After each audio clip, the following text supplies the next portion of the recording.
조갑제TV 시청자 여러분 안녕하십니까. 저는 조갑제닷컴의 조사별입니다.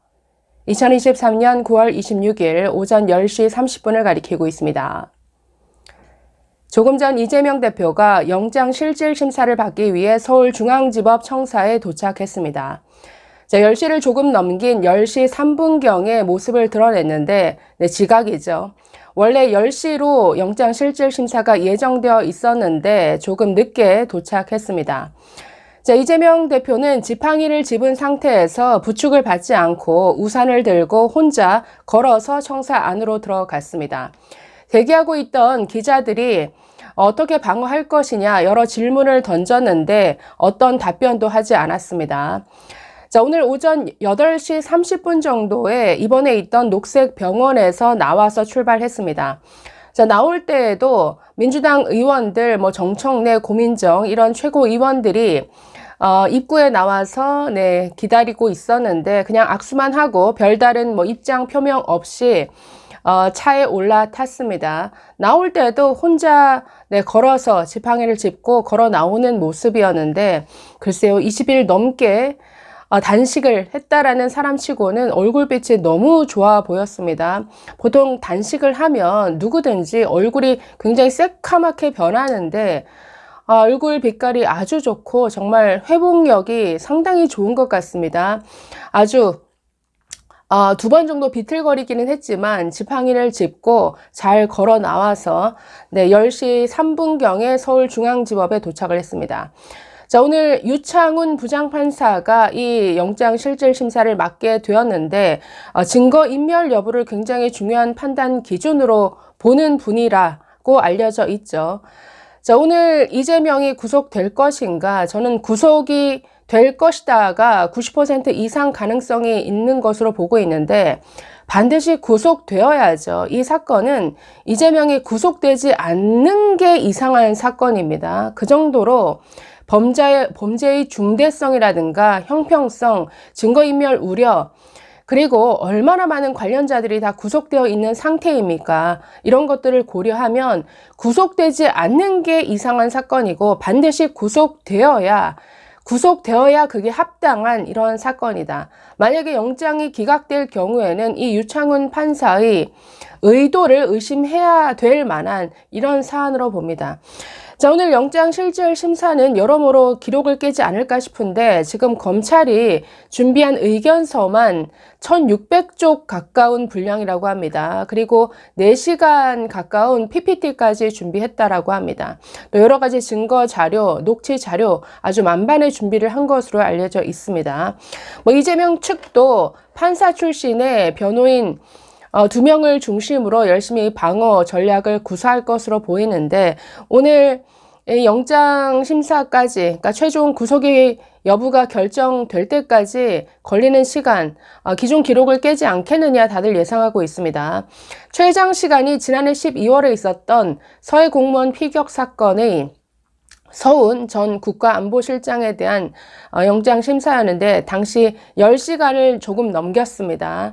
그런데 이 기록을 깨지 않을까 다들 예상하고 있습니다. 그래서 오늘 자정 또는 오늘 자정을 넘긴 내일 새벽에 구속 여부 그 결과가 나올 것으로 다 보고 있습니다. 왜 이재명이 구속되어야 하느냐? 여러 가지 이유들을 얘기를 하는데 저는 저 이유를 얘기를 하고 싶습니다. 저 기사 제목에 다 나와 있죠. 이재명 불구속은 진실을 말한 공무원들을 사지로 내모는 것이다. 이렇게 말하고 있습니다. 오늘 구속 여부를 결정짓는 가장 결정적인 요소는 증거인멸 우려 여부가 될 것이다. 다들 이렇게 예상을 합니다. 그런데 그동안 이재명의 어떤 증거인멸 시도는 여러분이 노골적으로 봐온 것만 해도 한두 건이 아니죠. 이화영 전 경기도 부지사에 대한 이 재판 과정에서 아니 어떻게 이런 사법 방해가 일어날 수 있느냐. 그러니까 이런 증거인멸의 상황들을 실시간으로 여러분들이 목격을 했습니다. 재판 중에 아내가 벌떡 일어나서 고성을 지르고 갑자기 변호사라는 사람이 대체 이화영이 변호사가 맞는지 의심될 정도로 피의자, 의뢰인이 반대를 함에도 불구하고 검찰에서 한 진술을 거부하겠다라는 의견을 밝히고 재판부 기피 신청을 내고 그것도 안 되니까 내 변호사직을 던지고 법정 밖으로 나가버리고 이런 말도 안 되는 사법 방해를 실시간으로 목도한 바 있습니다. 이뿐만이 아니라는 거죠. 그동안 백현동 이 개발 비리와 관련해서 이재명 측이 집요하게 관련 공무원들을 회유하고 협박한 이런 사실들이 지금 검찰 영장 청구서에 아주 자세히 기재되어 있습니다. 그 대목만 같이 한번 보실까요? 자, 영장 청구서에 검찰은 이렇게 썼습니다.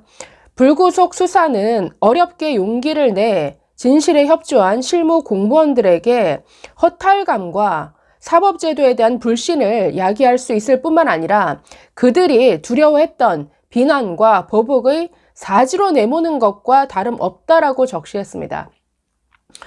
영장이 기각될 경우에 이들을 사지로 내모는 것이다. 왜 이들이 얼마나 이재명과 그 지지자들로부터 보복과 협박에 시달리겠느냐.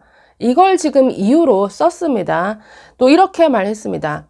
이들이 사실대로 진술하기까지 가장 힘들었던 부분이 사실대로 진술했을 경우에 가해질 이 대표와 또 사회 각계에 포진하고 있는 이 이재명 지지 세력, 이들이 가할 배신자라는 비난과 각종 보복에 대한 우려였다라고 일치해서 진술하고 있다. 그렇기 때문에 불구속 수사는 자칫 이재명 대표에 대한 면죄부로 비칠 수 있다라고 이렇게 우려했습니다. 그동안 이재명의 온갖 사법 리스크, 여러 가지 수사가 진행되어 오는 과정에서 벌써 몇 명이 목숨을 끊었습니까? 이미 봤죠. 그리고 아주 노골적인 협박과 회유, 사법 방해 이런 것들이 이루어졌는데 아니 보이는 것만 그러했는데 보이지 않는 곳에서 이루어졌던 이들 실무 공무원들에 대한 압박, 회유 이런 것들이 얼마나 많았을지 사실은 짐작조차 할 수 없는 부분이죠. 오죽하면 목숨을 끊겠습니까? 그러니까 이런 것들이 노골적으로 자행되어 왔는데 이 상태에서 이재명을 구속하지 않는다? 그러면 정말 진실을 말하기 위해 용기를 냈던 이들을 사지로 내모는 것이냐? 그걸 원하느냐? 이걸 묻습니다. 그렇기 때문에 반드시 이재명은 구속되어야 하는 것이죠. 자, 구속되어야 하는 7가지 이유 저희 조갑재 대표가 글을 써서 저희 홈페이지에 올려놨는데 이유가 차고 넘칩니다. 일단 범죄의 중대성이죠. 백현동 개발 특혜, 쌍방울 대북 송금 둘 다 어마어마한 사건입니다. 그리고 충격적인 사실도 드러났죠. 영장 청구서에 기재된 이재명의 방북이 성사되면 북한 측에 2천억에 해당되는 쌀 10만 톤을 지원하기로 약속했었다. 그것도 서면으로. 정말 충격적인 사실이 드러났는데 이 범죄 지금 무기징역까지 가야 될 이런 혐의가 여러 개다라고 검찰은 주장하고 있습니다. 자, 그래서 아무리 도주 우려가 없더라도 범죄가 정말 이 정도로 중한 범죄면 당연히 구속되는 것이죠. 자, 그리고 이미 그 공범들이 20명이 넘게 다 구속되어 있습니다. 아니 이 사건의 정점에 있는 최대 수혜자인 이재명은 구속 안 되고 실무자급만 20명이 넘게 다 구속된다. 이것 자체가 이 어떤 범죄의 구조상 있을 수 없는 일이다. 그렇기 때문에 구속을 안 시킨다라는 거는 형평에도 맞지 않고 말이 안 되는 이런 사안이다. 자, 그리고 다른 전직 두 대통령 박근혜, 이명박 도주 우려가 있었습니까? 범죄의 중대성 여부를 살펴보면 이재명과 비교했을 때 몇십 분의 1 수준이죠. 그런데 구속시켰잖아요. 그렇기 때문에 이재명은 더할 나위 없이 구속이 답이다. 여론도 이재명 편이 아니죠. 그리고 이 단식이 얼마나 불순했습니까? 이 전날에 체포동의안 부결시켜달라 이 호소하는 글을 올린 게 이 사람이 해온 단식이 결국은 방탄 단식이었다라는 것을 스스로 증명했습니다. 자, 이 모든 이유를 종합하면 오늘의 결정은 반드시 구속이 되어야 합니다. 구속되지 않을 경우에는 이건 당연히 아주 자연스럽게 유창훈 부장판사의 그 의도를 의심해야 되는 그 배경을 의심해야 마땅한 이런 결정이 될 것입니다. 그렇기 때문에 오늘의 네, 결정은 반드시 이재명 구속이어야 한다. 여러분 한번 기대해 보시죠. 감사합니다.